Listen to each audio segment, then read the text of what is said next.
Death and Dementia, Part 9. Where I left off, Mom and Dad were starting to slip, and my brother and I were starting to notice it getting much, much worse. As I mentioned, I'd taken over their finances. It started off, we would notice bad moments in a normally good day, I guess. And that's with Mom and Dad. Dad was and still is further along in dementia than Mom is. But starting off with just noticing a few things here and there, and we kind of said, well, they're grieving over the loss of a son, and they're getting freaking old, so not unexpected. Then it went to bad days, but only a bad day and mostly good days, and then it kind of went to, well, some days are good and some days are bad, and then it progressed into, um, most days aren't so good. And now we're at the point where, once in a while you get a decent moment, but it doesn't last for even a part of a conversation.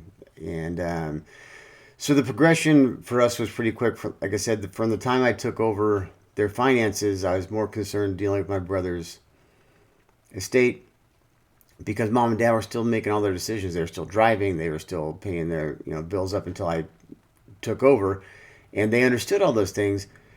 And I ended up doing the taxes for that year, but I really thought I had plenty of time. And from the point where I took it over, where I was confident they could answer all my questions about their finances, until when I finally asked some pretty basic questions about things, it was less than a year. And it was, I want to say it was 8 or 10 months, but I know it was less than a year. And it was too late. They didn't know what insurances they had. I found paperwork for several different accounts. They really didn't know which was open and which was closed anymore. So talk to people early because it doesn't take long and it's just too late. And getting the information on your own is a pain in the ass. One of the things we were really concerned about is Mom and Dad's walks. Since we were kids, they would take walks at night together, and they walk a couple miles through the neighborhood, and that was and still is a really big thing for them. We were kind of concerned that they were going to get lost, and so I got Mom. I put the Life 360 on a cell phone. I got her the cell phone before a lot of this dementia stuff kicked in, so she did know how to do some basic operations. She really doesn't. She's not that good anymore. But the problem was she would never turn the phone on. She'd turn the phone on long enough to send a text or make a phone call, and then she'd turn it off, which means tracking doesn't work. And trying to explain to her that if the battery dies, you just charge it at night, just didn't work. And so the whole Life 360 thing just didn't work for that purpose for us. The we finally ended up putting in Ring cameras, and we talked to Mom and Dad and asked them about the Ring cameras. I want to put them in their house because sometimes they wouldn't answer the phone, and we got kind of concerned. And I'm over an hour away, and so we ended up putting a Ring camera at the front of their house because, like I said, they were still driving at the time. We could see if a car had left the driveway. We put a Ring camera in the front room of their house so it would cover the front door, see who went in and out. And then we also put a Ring camera in the family room, which is where they sat and watched TV at night. And so at least if we called no one answered, we can see that no one was laying on the floor or anything like that. We didn't cover the rest of the house. I mean, they're old, but for the love of God, I don't want to see what goes on in their bedroom. And so that we just didn't cover that. That's just nasty.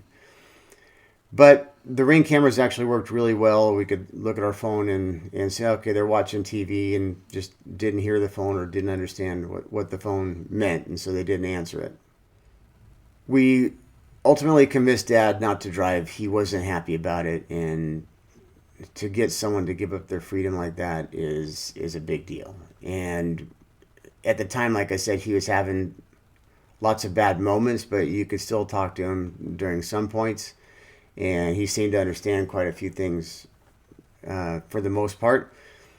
And what I tried to explain it to him is this: you're freaking old. That's kind of what it comes down to. Is there's going to be a time for all of us when you can't drive anymore. It sucks, but there will be.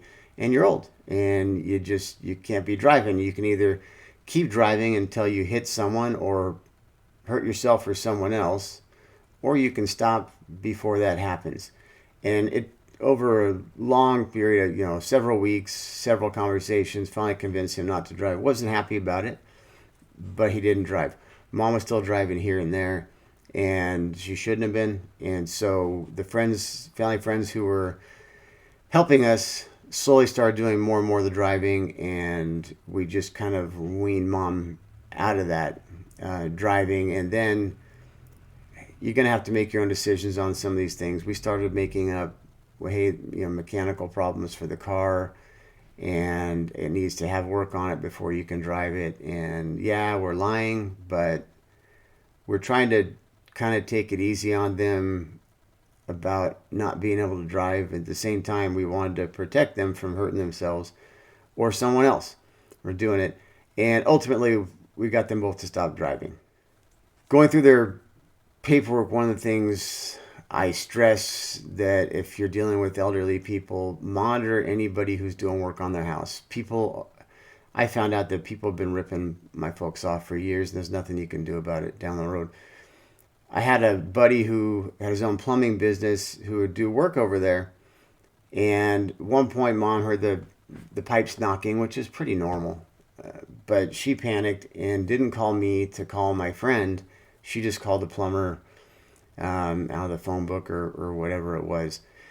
By the time she called me, she said the guy's supposed to be here in 15 minutes.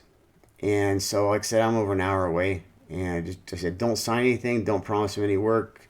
Tell him to call me as soon as he takes a look at the place. And I'm the only one that can make decisions. Let him know that. And this guy called me, and he actually emailed me pictures from underneath their house and said that, their pipes are all corroded, and they need to have the house totally repiped. And like I said, photos and everything. And I'm not a plumber, but the photos look like shit. So for the tune of $15,000. And so I called my friend who had done work over there before, said, here's what this guy's saying. It sounds ridiculous to me, but I'm not a plumber. And my buddy who has his own plumbing business said, he goes, first of all, $15,000 for a repipe of a small house like that is ridiculous. You're talking maybe $5,000, $6,000. And secondly, these pictures aren't your parents' pipes. Because I was down there, all your parents' pipes are copper, and these are galvanized. So the guy had taken pictures of someone else's crappy pipes and tried playing my folks for it. Called his office, and after a few words, said, don't contact my parents anymore. You contact me if you want to talk to someone. Don't contact my parents anymore. Don't go to their fucking house. And he ended up showing up the next Monday. I didn't even know until I talked to my folks later on. And Mom and Dad actually sat down, and Mom made dinner for the guy because he seemed so nice, trying to rip him off for $15,000.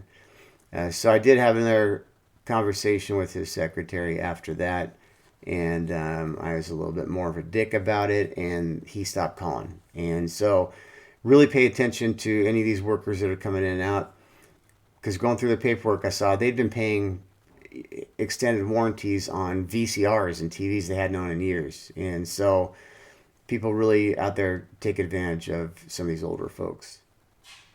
We had multiple talks with Mom and Dad about going to assisted living. And one of the main things they wanted is they want to stay together. And if you're dealing with assisted living, there's these facilities, you have independent living, which means you're basically in an apartment and you're doing everything on your own. You're cooking, you're cleaning, and doing all that stuff too. Then there's assisted living, which Mom and Dad are in, where there's little cords on the wall. If there's an emergency, you can pull a cord, and your meals are provided. And I can call the front desk if I don't get the phone answered and things like that. Or if there's a problem, I can call the front desk and they'll send a nurse up. And then you have memory care for when they're to the point where they have to be guarded from trying to get out and wandering and things like that. Thankfully, Mom and Dad aren't quite to the point of memory care. Some facilities as soon as you get dementia diagnosis, some facilities require the person going to memory care, and some facilities don't allow them to stay together if one's in memory care and one doesn't have dementia. And we were lucky; we ended up finding a facility that didn't push the memory care unless they were really trying to escape or getting violent, which apparently they can get violent with dementia. And my wife and I had gone to several different places, and it's hard to figure out when you really don't know what you're looking for. We ended up finding a gal named Carrie Landrum, and I'll include her website attached to this video. And she's, let me get it right, she is a senior living referral agent. Outstanding. She picked the place where mom and dad are now. They know all the places, and all you do is describe the condition of your loved ones to them, and they kind of know the perfect place, and then you can go visit it. She's outstanding, and it didn't cost me anything. They get paid, by the facilities, I guess, too. But senior living referral agents are outstanding. I'll put Carrie's website on this video. As we were trying to get mom and dad prepared for this move, one of the things we asked them is, if you guys get to the point where we have to choose your meals, what do you want to eat? Do you want to eat nothing but good food where you're probably going to last a lot longer, but it's going to taste like shit every day? Or do you want to eat cookies all day long? You're probably not going to live as long, but it's going to be a hell of a lot of fun. And what they want to do is just kind of eat normal. If they want to have a snack, then they have a snack. And so that was nice to have that conversation, because now we're at the point where we had to make, we actually, it's probably almost a year ago, we had to make decisions, and talking to dad's doctor, and we're letting them eat normally. If they want to have some cookies and snacks and stuff like that, that's just fine. Long term, it wouldn't be good, but unfortunately, they don't have long term. So I'll go into the process of getting them into the home in the next video. Until then, God bless you all, and God bless the United States of America.